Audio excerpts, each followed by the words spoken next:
जब ब्राह्मणों तथा अब्राह्मणों ने गौ मांसाहार करना छोड़ दिया। 14 गौ मांसाहार ने छितरे हुए आदमियों को अछूत क्यों बना दिया? जब ब्राह्मणों तथा अब्राह्मणों ने गौ मांसाहार करना छोड़ दिया और छितरे हुए आदमियों का गौ मांसाहार जारी रहा तो एक ऐसी स्थिति पैदा हो गई जो पुरानी स्थिति से भिन्न थी। अब फर्क ये पड़ गया कि पुरानी स्थिति में हर कोई गौ मांसाहार करता था। इसी नई स्थिति में एक वर्ग ने खाना छोड़ दिया था, दूसरा वर्ग खाता था। ये भेद आंख में खटकने वाला था, इसे हर कोई देख सकता था। इतना होने पर भी इस भेद का परिणाम समाज का इतना बड़ा विभेद नहीं हो सकता था जैसा इस अछूतपन में दिखाई देता है। यह एक सामाजिक भेद रह सकता था। ऐसे बहुत से उदाहरण हैं जहां जाति के भिन्न भिन्न अंग भिन्न भिन्न तरह का आहार ग्रहण करते हैं। एक जो चीज़ पसंद करता है दूसरा ठीक उसे ही नापसंद करता है, तो भी यह भेद दोनों में किसी प्रकार की दीवार नहीं खड़ी कर देता। इसलिए कोई न कोई विशेष कारण होना चाहिए कि भारत में गौ मांसाहार ने बसी हुई जातियों छितरे हुए आदमियों के बीच में क्यों एक दीवार खड़ी कर दी। इसका क्या कारण हो सकता है? मेरा उत्तर है कि यदि गौ मांसाहार का धर्म से कोई संबंध न जुड़ता, वह केवल व्यक्तिगत रुचि अरुचि का प्रश्न रहता, तो गौ मांस खाने वालों और न खाने वालों में एक दीवार न खड़ी होती। दुर्भाग्य से मांसाहार एक सामान्य लौकिक बात न रहकर धर्म का प्रश्न बन गया। यह इसलिए हुआ कि ब्राह्मणों ने गौ को एक पवित्र जानवर बना दिया। इसी से गौ मांसाहार अधर्म बन गया। ये छितरे हुए आदमी अधर्म करने वाले होने से समाज से बहिष्कृत हो गए। उनके लिए यह उत्तर एकदम स्पष्ट नहीं होगा, जो समाज के जीवन में धर्म के स्थान को नहीं समझते। वे पूछ सकते हैं कि धर्म इस विभेद का कारण क्यों बना। यदि धर्म की निम्नलिखित दो बातों को ध्यान में रखा जाए तो ये बात अछूत कौन और कैसे? सबसे पहले हम धर्म की परिभाषा लें। सभी धर्म पर लागू होने वाली यह एक व्यापक बात है। हर धर्म कुछ विश्वासों और आचरणों का एक स्वीकृत समूह होता है जो एक धार्मिक बातों से संबंध रखता है और जो उन सब बातों को मानने वाले लोगों को एक जाति बना देता है। जरा दूसरी तरह कहें तो प्रत्येक धर्म में दो चाहते रहती है। एक ये है कि धर्म को पवित्र चीजों से पृथक नहीं किया जा सकता, दूसरी यह है कि धर्म एक सामूहिक वस्तु है जिसका समाज से पृथक्करण किसी रूप में नहीं हो सकता है। धर्म का जो पहला अंश है वह यह मानकर चलता है कि जितनी भी वस्तुएं हैं, चाहे भौतिक हो चाहे अभौतिक, चैतसिक हो, जो भी मनुष्य के विचारों का भविष्य बनती हैं, वे दोनों अष्ट विभागों में विभक्त हैं, जो धार्मिक तथा अधार्मिक अथवा सामान्य लौकिक कहलाते हैं। इससे धर्म की परिभाषा हो जाती है। धर्म का कर्तृत्व समझने के लिए धर्म के संबंध में निम्नलिखित बातों पर ध्यान देना आवश्यक है। पहली बात जो ध्यान देने की है वह यह है कि जो चीजें पवित्र मान ली जाती हैं वे लौकिक वस्तुओं से केवल ऊंचा स्थान या पद ही नहीं रखती, वे एकदम भिन्न हैं। पवित्र और लौकिक वस्तुओं की जाति ही एक नहीं है, दोनों में कदम विरोध है। दुर्कीन का कथन है, अच्छे और बुरे में परंपरागत विरोध इसके अतिरिक्त कुछ नहीं है, क्योंकि अच्छा और बुरा दोनों एक ही जाति अर्थात आधार के दो विरोधी तत्व हैं, ठीक वैसे ही जैसे स्वास्थ्य और बीमारी एक ही जीवन क्रम के दो भिन्न पहलू हैं।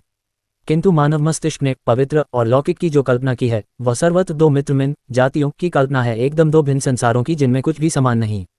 जो अधिक उत्सुक सज्जन है वे कदाचित ये जानना चाहेंगे कि संसार में सुशियों को किस चीज़ ने पवित्र और लौकिक की एक दूसरे के विरोधी तत्व के गण में कल्पना करने पर मजबूर किया।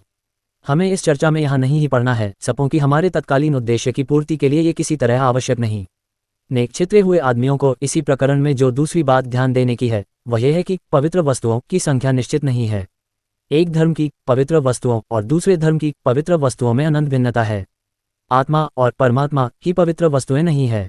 एक चट्टान, एक पशु, एक स्रोत, एक पत्थर का टुकड़ा, एक लकड़ी का टुकड़ा, एक घर, एक शब्द में कहे तो कोई भी चीज पवित्र मानी जा सकती है। पवित्र चीजों का सदैव निषेधों से संबंध रहता है, जिन्हें मना की हुई बातें टैबूज कह सकते हैं। दुर्चीन को ही यदि हम फिर उद्युत करें तो पवित्र वस्तुएं वे हैं जिन्हें निषेधादेश सुरक्षित करते और अलग करते हैं, और लौकिक चीजें वे हैं जिन पर वे निषेध लागू हैं और जिन्हें पहली चीजों से दूर दूर रहना ही चाहिए। धार्मिक निषेध नाना रूप धारण कर लेते हैं। इनमें सबसे महत्वपूर्ण निषेध संबंध का है। संबंध के निषेध का आधार यह है कि जो लौकिक है उसका पवित्र से किसी प्रकार संबंध नहीं होना चाहिए। स्पर्श के अतिरिक्त और कई तरह से संबंध स्थापित हो सकता है। नजर डालना भी एक तरह का संबंध स्थापित करना है। ये कारण है कि खास अवस्थाओं में लौकिक अपवित्र आदमियों का पवित्र चीजों को देखना वर्जित है। उदाहरण के लिए कुछ चीजें जो पवित्र समझी जाती हैं उन्हें खिया नहीं देख सकती।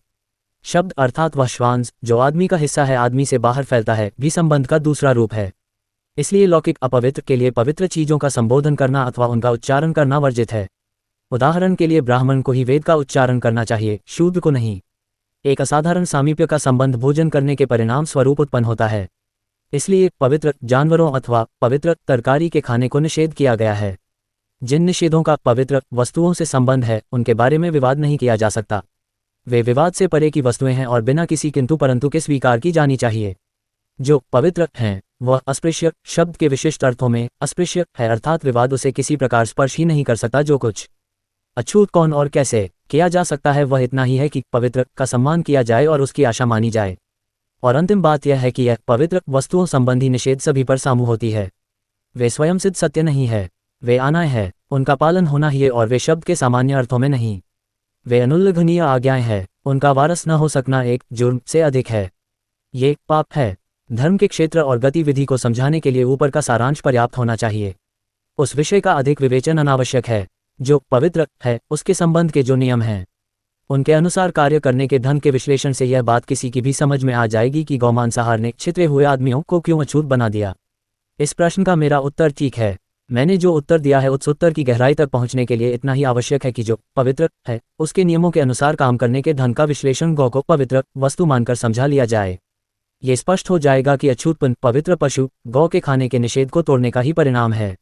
जैसा ऊपर कहा गया है, ब्राह्मणों ने गौ को एक पवित्र जानवर बनाया। उन्होंने जीवित और मृत गौ में किसी प्रकार का भेद करने की भी आवश्यकता नहीं समझी। गौ पवित्र थी, चाहे जीती हो चाहे मृत। गौ मांसाहार केवल एक जुर्म न था। यदि ये केवल एक जुर्म होता तो इसका परिणाम केवल सजा होती। गौ मांसाहार पाप ठहराया गया। यदि कोई गौ को पवित्र जानवर न माने तो वह पाप का भागी होता था और उसके साथ मेल जोल रखना निषिद्ध था। छितरे हुए आदमी जिन्होंने गौ मांसाहार जारी रखा पाप के भागी हुए। एक बार गौ पवित्र मानी जाने लगी और छितरे हुए आदमियों ने उसका मांस खाना जारी रखा, जो उनके भाग्य में एक ही बात थी, और वह ये कि उनके साथ उठना बैठना बंद हो जाए, अर्थात वे अछूत बन जाएं। इस विषय का समापन करने से पूर्व इस शोध के लिए संभव आपत्तियों को दूर किया जाना वांछनीय होगा। इस मत के विरुद्ध दो आपत्तियां तो स्पष्ट ही हैं। एक तो यह है कि इस बात का क्या प्रमाण है कि छितरे हुए आदमी मृत गौ का गौ मांसाहार ने छितरे हुए आदमियों को अछूत क्यों बना दिया, मांस खाते थे। दूसरा प्रश्न है कि जब ब्राह्मणों तथा अब्राह्मणों ने गौ मांस भक्षण छोड़ा तो उन्होंने भी क्यों नहीं छोड़ दिया। इस पुस्तक में अछूतपन की उत्पत्ति के संबंध में जिस सिद्धांत का प्रतिपादन किया गया है उससे इन प्रश्नों का सीधा संबंध है, इसलिए इनका निराकरण करना ही होगा। सचमुच पहला प्रश्न उचित है और एक प्रकार की कसौटी है। यदि छितरे हुए आदमी आरंभ से ही गौ मांसाहारी थे तो स्पष्ट ही है कि हमारे इस नए सिद्धांत के लिए कोई जगह नहीं, क्योंकि यदि वे आरंभ से ही गौ मांसाहारी थे और तब भी अछूत नहीं समझे जाते थे तो ये कहना कि गौ मांसाहार के कारण अछूत हुए आदमी अछूत बन गए, यदि एकदम पागलपन की बात नहीं तो तर्कसंगत तो नहीं ही है। दूसरा प्रश्न भी चाहे कसेटी न हो किंतु उचित ही है।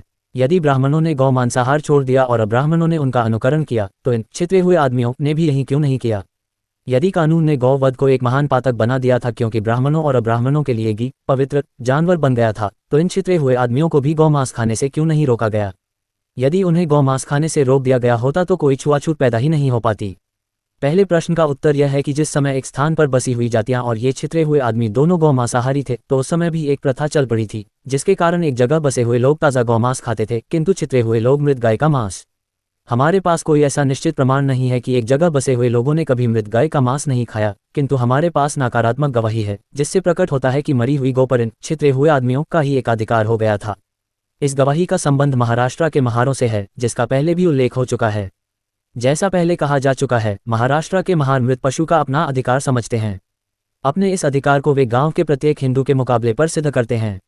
इसका यह अर्थ हुआ कि कोई हिंदू अपने निजी मृत जानवर का मांस भी नहीं खा सकता, उसे यह महारों को ही सौंप देना पड़ता है। ये केवल इसी बात को कहने का एक दूसरा ढंग अछूत कौन और कैसे है कि जब गौ मांसाहार एक सामान्य प्रथा थी तो महार मृत गौ मांस खाते थे और हिंदू ताज़ा गौ मांस। अब केवल एक ही प्रश्न पैदा होता है और वह है कि जो बात मान के लिए सत्य है क्या वही अतीत के लिए भी सत्य है। क्या ये बात जो राष्ट्र के लिए सत्य है समस्त भारत में बसे हुए दलों और छितरे हुए आदमियों के बीच के संबंध का एक नमूना मानी जा सकती है। इस संबंध में महारों में जो परंपरागत जनश्रुति प्रचलित है उसका उल्लेख किया जा सकता है। उनका कहना है कि विदर्भ बेदर के मुस्लिम राजा ने उन्हें 52 ऐसे अधिकार दे रखे थे जो दूसरे हिंदुओं के अप्राप्त थे। यदि स्वीकार कर लिया जाए कि वे अधिकार उन्हें विदर्भ के राजा ने दिए थे तो उस राजा ने उन अधिकारों को पहली बात तो जन्म दिया नहीं होगा, वह दूर अतीत से चले आए होंगे। राजा ने उन्हें केवल स्थिर कर दिया होगा। इसका अर्थ हुआ कि इन छितरे हुए आदमियों के मृत पशुओं का मांस खाने और इन एक जगह बसे हुए दलों के ताज़ा मांस खाने की प्रथा प्राचीन समय से चली आई है। इस तरह की प्रथा का प्रचलित हो जाना अत्यंत स्वाभाविक है। जो लोग एक समय बसे हुए थे वे धनी थे, खेती और पशुपालन उसकी जीविका के साधन थे। ये छितरे हुए आदमी भिखमंगों की जाति थे, वे जिनके पास जीविका का कोई साधन नहीं था और एक जगह बसे हुए लोगों पर ही सर्वथा निर्भर करते थे। दोनों के भोजन का मुख्य अंश गौमांस था। एक जगह बसे हुए लोगों के लिए यह संभव या कि वे भोजन के लिए किसी जानवर का वध कर सकें, क्योंकि इनके पास पशु थे। ये छितरे हुए आदमी ऐसा नहीं कर सकते थे क्योंकि उनके पास एक भी पशु नहीं होता था। ऐसी परिस्थिति में क्या यह अस्वाभाविक है कि जो एक जगह बसे हुए लोग हैं वे छितरे हुए लोगों को अपनी पहरेदारी करने के बदले में उनकी मजदूरी के तौर पर अपने मृत जानवर देना स्वीकार कर ले? निश्चय से नहीं। इसलिए यह बात निश्चयपूर्वक मान ही ली जा सकती है कि दूर अतीत में जब एक जगह बसे हुए दल और ये छितरे हुए आदमी दोनों गौमांस खाते थे तो उस समय एक जगह बसे हुए दल ताज़ा गौमांस खाते थे, दूसरे मृतगी का मांस। दूसरे मृतगी का मांस। ये प्रथा पूरे भारत की सार्वभौम स्थिति का प्रतिनिधित्व करती थी और यह अकेले महाराष्ट्र तक सीमित नहीं थी। ये पहली आपत्ति का समाधान हो गया। अब दूसरी आपत्ति लें। गुप्त गौमांसाहार ने छितरे हुए आदमियों को अछूत क्यों बना दिया? राजाओं ने गौवध के विरुद्ध कानून बनाया था, वह उन लोगों के लिए था जो गीवध करते थे। वह छितरे हुए आदमियों पर लागू नहीं होता था क्योंकि वे गीवध नहीं करते थे, वे केवल मृत गाय का मांस खाते थे। उनका आचरण गौवध निषेध के कानून के विरुद्ध न पड़ता था, इसलिए मृत गाय का मांस खाने की प्रथा जारी रहने दी गई। यदि यह मान ले कि ब्राह्मणों तथा अब्राह्मणों के गौमांसाहार छोड़ने का संबंध हिंसा से था तो इसका यह आचरण हिंसा के भी विरुद्ध नहीं था। गौवध करना हिंसा थी किंतु मृत गाय का मांस खाना हिंसा न थी। इसलिए इन छितरे हुए आदमियों के लिए मृत गाय का मांस खाते रहने में किसी प्रकार के मनस्ताप का भी कोई कारण नहीं था। जो कुछ वे कर रहे थे उसमें न कानून ही किसी प्रकार की बाधा डाल सकता था और न सिद्धांत ही, क्योंकि न ये कानून के ही विरुद्ध था और न सिद्धांत के। उन्होंने ब्राह्मणों और गैर ब्राह्मणों की नकल क्यों नहीं की? इसके दो उत्तर हैं। पहले तो ये कि नकल करना उनके लिए अत्यधिक महंगा सौदा था, वे ऐसा नहीं की सकता थे। मृत गाय का मांस उनका प्रधान जीवन आधार था, इसके बिना वे भूखे मर जाते। दूसरे, मृत गायों को ढोना यद्यपि आरंभ में एक अधिकार था किंतु बाद में उनका यह अनिवार्य कर्तव्य हो गया क्योंकि उन्हें मृत गाय को ढोना ही पड़ता था। इसलिए वे जैसे पहले खाते रहे उसी तरह बाद में भी उन्होंने उसका मांस खाते रहने में कोई हर्ज नहीं समझा। इसलिए उक्त आपत्तियों से हमारा सिद्धांत किसी भी तरह सिद्ध नहीं होता। और अब तो महारों में सुधार आंदोलन के परिणामस्वरूप इस समय स्थिति एकदम उल्टी हो गई है। महार मृत पशु को ढोने से इनकार करते हैं और गांव के हिंदू उन्हें इसके लिए मजबूर करते हैं।